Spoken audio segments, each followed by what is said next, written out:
a mother by Guinea, guys. So, I've got 2 children, and both of them are rainbow babies. Oh, sweet. Which means I lost a baby before each of my children. Okay. When I had my first stillbirth, guys, I went mad. So, I used to cry and every day and everything, but that's not for me the most spectacular part. When I was 7 days after the stillbirth, I started buying preparation. So I'd spent 3 months in hospital. Mm-hmm. And I hadn't really bought preparation for this pregnancy that I lost. Okay. But 7 days after that process, I started buying preparation. I was like, I'm going to get that child. Again. And things were so bad for us financially. I would get $3. These are the US dollar days. So I'd get $3 from my husband every day to use $2 for transport and $1 for lunch. Would I buy lunch? I'd save $1 every day, Monday to Friday.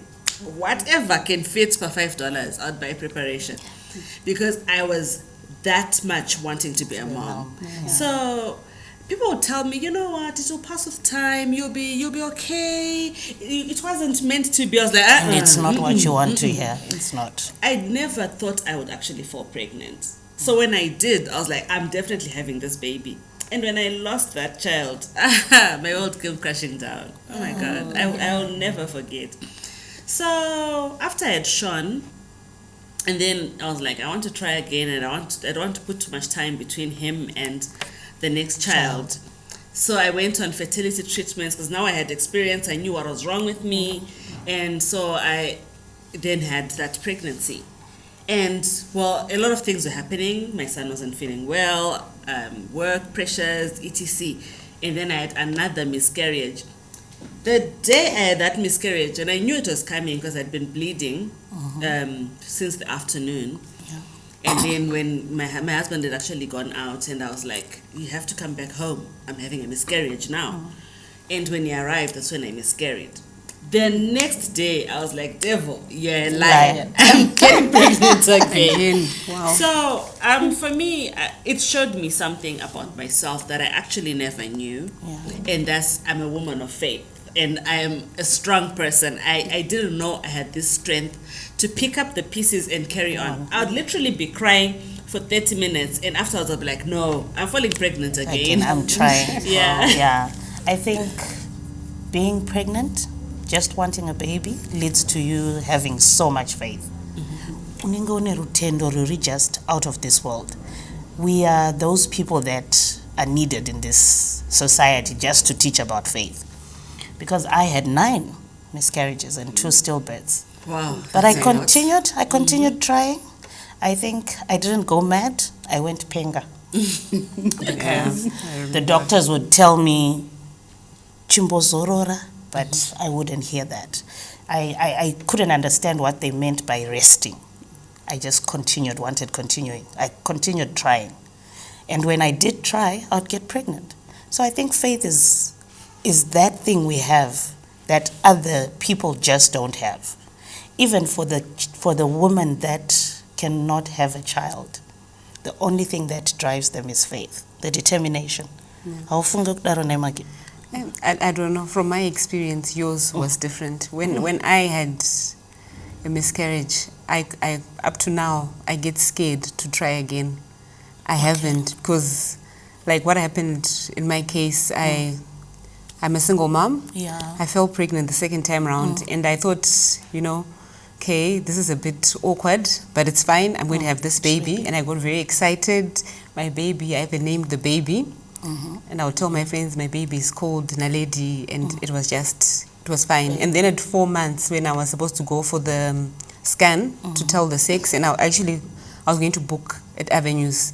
I woke up feeling a bit funny in the morning, and I just thought, let me go to the gynae, because my gynae was I lived in the Avenues, was just around the corner. I went there, and the gynae was like, it looks like you're threatening to miscarry. So can you go to the hospital, and then they'll do a scan, and then we'll take it from there. I walked to Avenues, and then I got to Avenues, and I just got this pain, and I went in for the scan, and then the radiologist was like, there's something funny, the baby's in the wrong position. I was like, what do you mean? Like, I think your baby's dead. I was like, what do you mean? And he was like, yeah, the position where the baby's dead. And he tried moving around to see if he would get any response from the baby. There was no sign of life. And he was like, your baby's dead. So you need to go back to your gynae. And I remember I walked out of the hospital. It was late afternoon, I think 3, 4. And I walked out of the hospital and I went and sat outside because I was in pain, like you getting cramps and labor and all that. And I remember trying to call people. Nobody's phones were going through. So I was just sitting there and I was like, my baby's dead. This baby that I wanted, unexpected but wanted. And it was just, I was just in pain. And eventually I got hold of my friend. She came and took me and went to the hospital. And when I was getting into the hospital, my waters broke. The miscarriage was now really underway. And it was just the whole process of it was just, for me, it was very traumatic. Because I was like, this baby, why did I get pregnant in the first place? We got through the process. I got discharged. I went home. At home, it was really difficult because I lived with my sisters. I was like the older sister.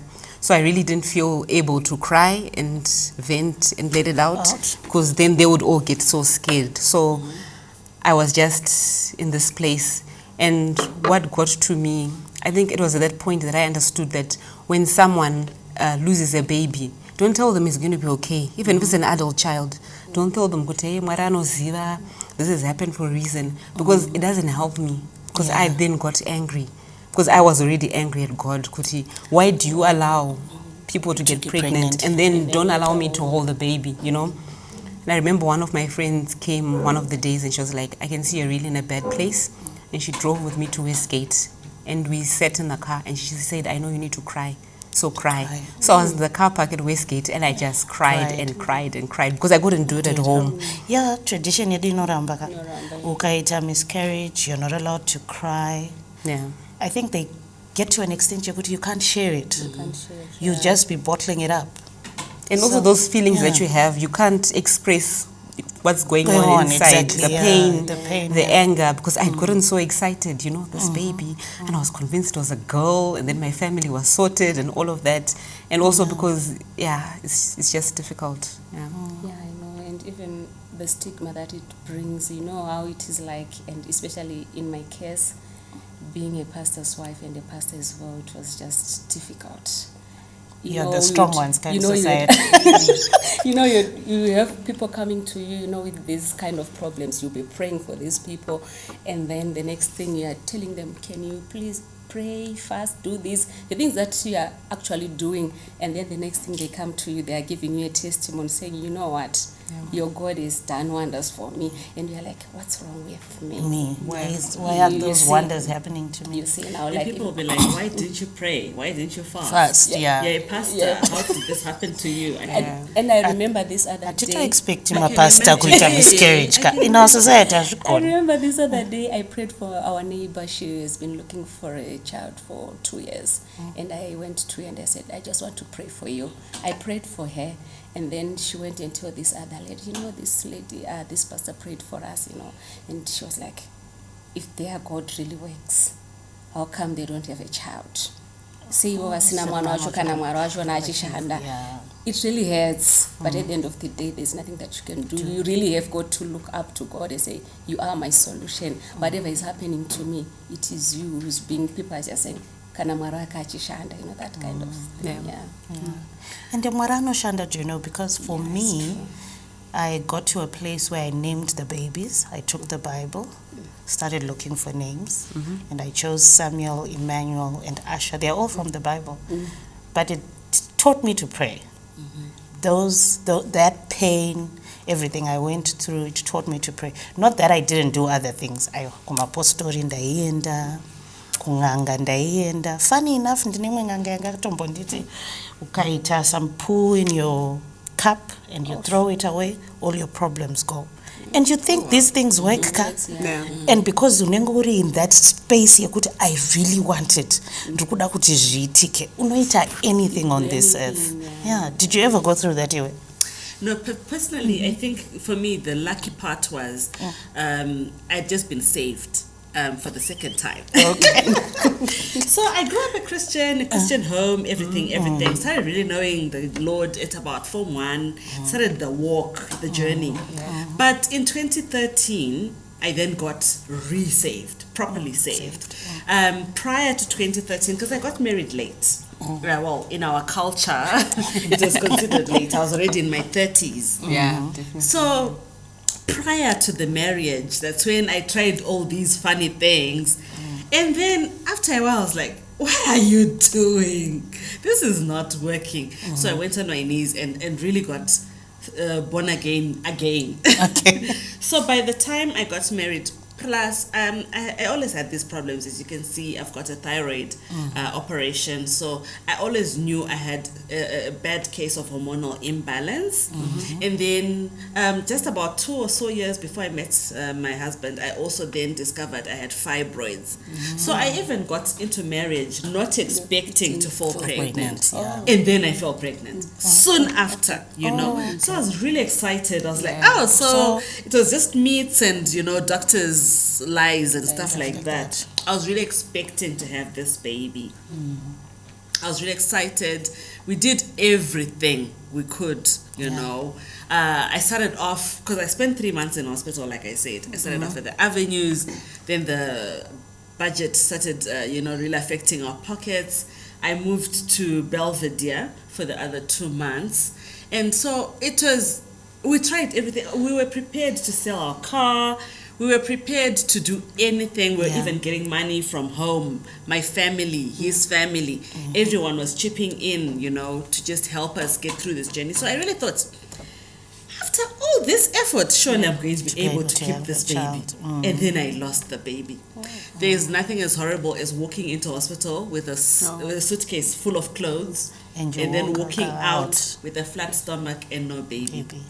That's just the worst. And what hurts the most is people coming to you, makorokoto, hey money, and you really can't say akafa or things like that. And I did, you know me, guys.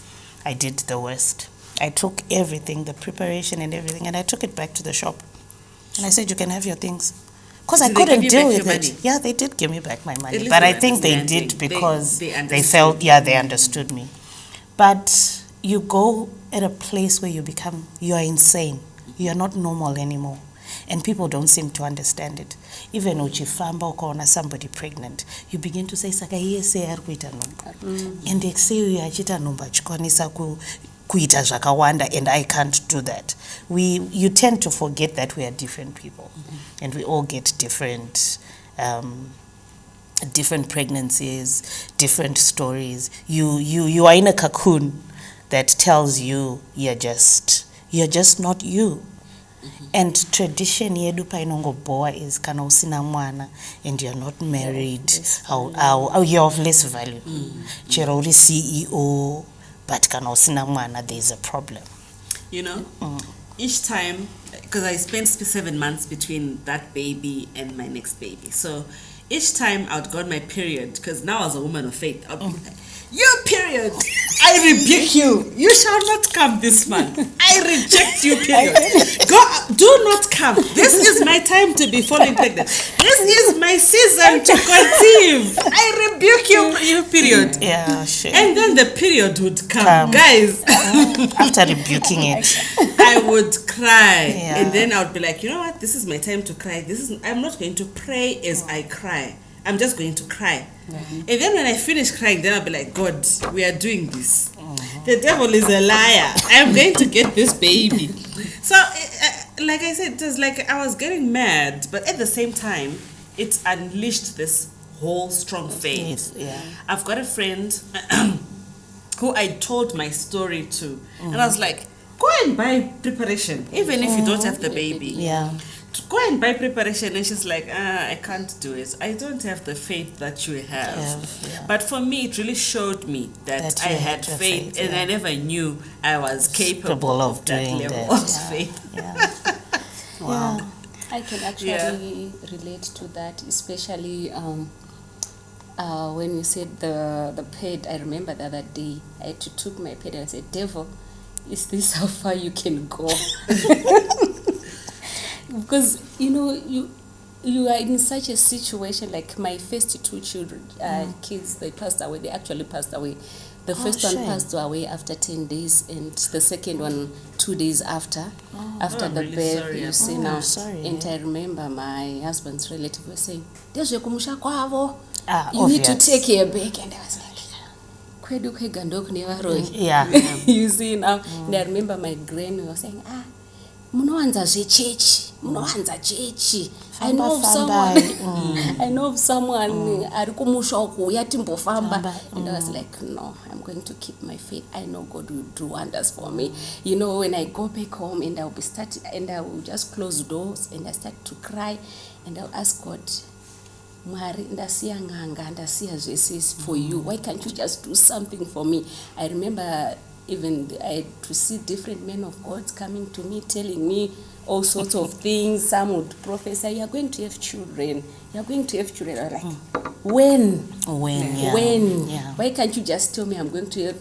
You A are going to have child your in child. 2019 You or see now, something, and yeah. then I will know, and I'll just get prepared. And I remember I went to a church conference the other day, and then this other man of God, he came to me and said, "What do you want God to do for you?" And I really wanted children, but for me to see a child, and I was like, I've been praying. This was my prayer request ever since I got married. Yeah. So can I even say I want a child? I kept quiet, and he was like, "Vekalikupiya vana vacho." Kati ndamuona ane simba. And he actually prayed for me, and a month after, You got pregnant. I got pregnant. Wow. And I was expecting, and then I had my child at 8 months, and he passed away after 2 days. And I was like, why are you giving me these fake promises? Yeah. And I remember saying to my husband, where is God? And I remember saying to me, he's still in the position where he was before, when you go Been through all this. this, And I remember my husband when he said to me, he said to his mom, actually, they said, why can't you take her back? I said, I didn't marry her for the kids. God is the one who gave us kids, and also I would just wait upon him. And I thank God because he was really supportive. And I remember going on Facebook the other day, and I saw this group, it's called Hannah's group. And I went to that, and I could relate to them, because even if I say I had miscarriage, they could really relate to what you're they doing, would really understand what I was going through. And I remember telling them I had my other 2 kids, they passed away and all, and I had people with similar situations. So we can, when a person vakati I understand, they really knew what I was going through and all. And when I heard Zoe, I remember this man of God was saying, if I be a man of God, you're going to hold this child. Akangofa mwana yeye and ndakubuda chifundisi. Okay. And then I would pray every day. I would pray. Then when I was 8 months, I fell in a ditch. You can start to be someone preterm, and I'm now saying I had 8 months preterm, and I lost the child. You see now, and then I was like, so the same thing is going to happen. And remember, my ops is I. My ops. Yeah. So you had 4 ops? 4 ops. Oh wow. My ops is I. Usina vana to tell Kuti, this is my second op. So where is the second child? Where is the first child? You know. So then I went, and my Ghana was like, it's 50-50. And I remember the situation. And we had to name a Zoe. It means life. So every day when I would go, to the nursery, I would speak life. I say life. There was nothing I would say. I speak life to you. I speak life to you. And God really vakaita mwe minana inotyisa yekuti I remember even the presents, vanhu vakatanga kunipa presents after a year. Okay. Because people were scared to give you. See now, and they were even saying, mwana, wazvara mwana chaiye. You know, if you phone someone, they'll be like, how is the child? They want to hear a story. You see now. But I thank God. And I think hama ndo dzinoita kuti situation ite worse. What they come vachikutaurira vachidi, it just makes everything terrible. Nobody puts themselves in your shoes. Everyone just wants you to have the miscarriage, pick up, and move on. Yeah. I think a lot of people don't understand the conflict that's going on yes, inside. within you. And also, it's also difficult for them to support you. That's why I think maybe if there are more support groups for women, if you find other women in similar situations that you can talk to, because people really, they're at a loss. That's when they end up saying the stuff like it's God's will and whatnot. And how irritating is that? It's just, I think God's will, it sounds better. but it doesn't. That statement. Yeah. You know?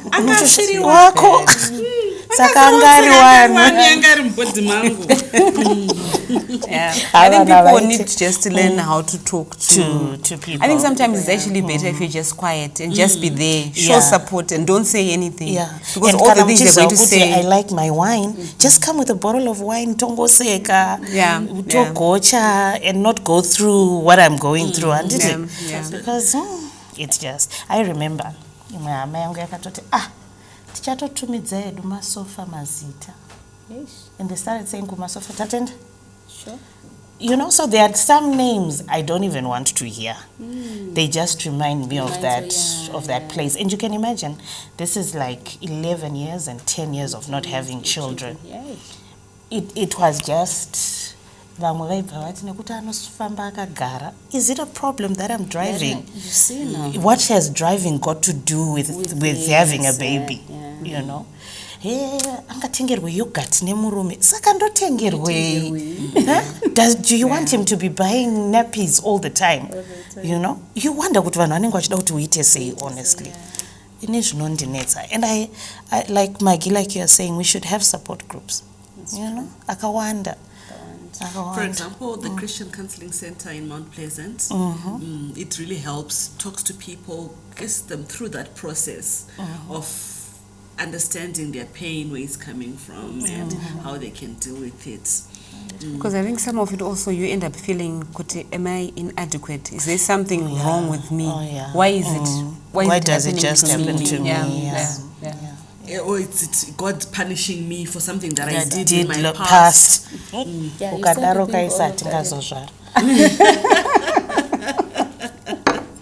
And I think also it helps having supportive friends. Because I thank God for my friends. Because they would give me I would have them for the weekends. You know, just feel how it is to have a child in the house. I remember my next door neighbor, their son practically lived with me. Even up till now, he's getting married. I'm the mother, you know. You just need supportive people. Wasn't that affecting you? It wasn't. He was that child you don't want to have. That one that gets into your skin and really makes himself comfortable. And even if you're crying, he'll come and say, Murukutochema, madima muka mabika. You know? So I never, with him around, I could never have time to think of what's going on, you know. But he was very supportive, that child, you know. I remember there's a time I miscarried and he was the only one that was there. Very young as he was, he called the ambulance. Called the ambulance with my cell phone. And the people came, they understood what was going on, and he even told them, So now I began to wonder, it means community is continuing to talk about. They are not, because I was living in a community where I continue having miscarriages. So I think I was the talk of town, talk of the area, and because I kept on wanting to try. Totally. So I think support is very essential. I think sometimes if you go to the local clinics, there's someone that you can talk to. They are now offering counseling. I think it's the friendship bench. So if you need someone to talk to, and maybe there's not so much support at home, you can go and find counseling at the local clinics. If you're not able to afford something, they can always refer you to someone. There are people who offer services. And I think, like Patient said, the Christian Counseling Center, and it's they'll also walk you through okay, it. Margaret, if you don't want to talk to anybody, it's okay not to talk to anybody.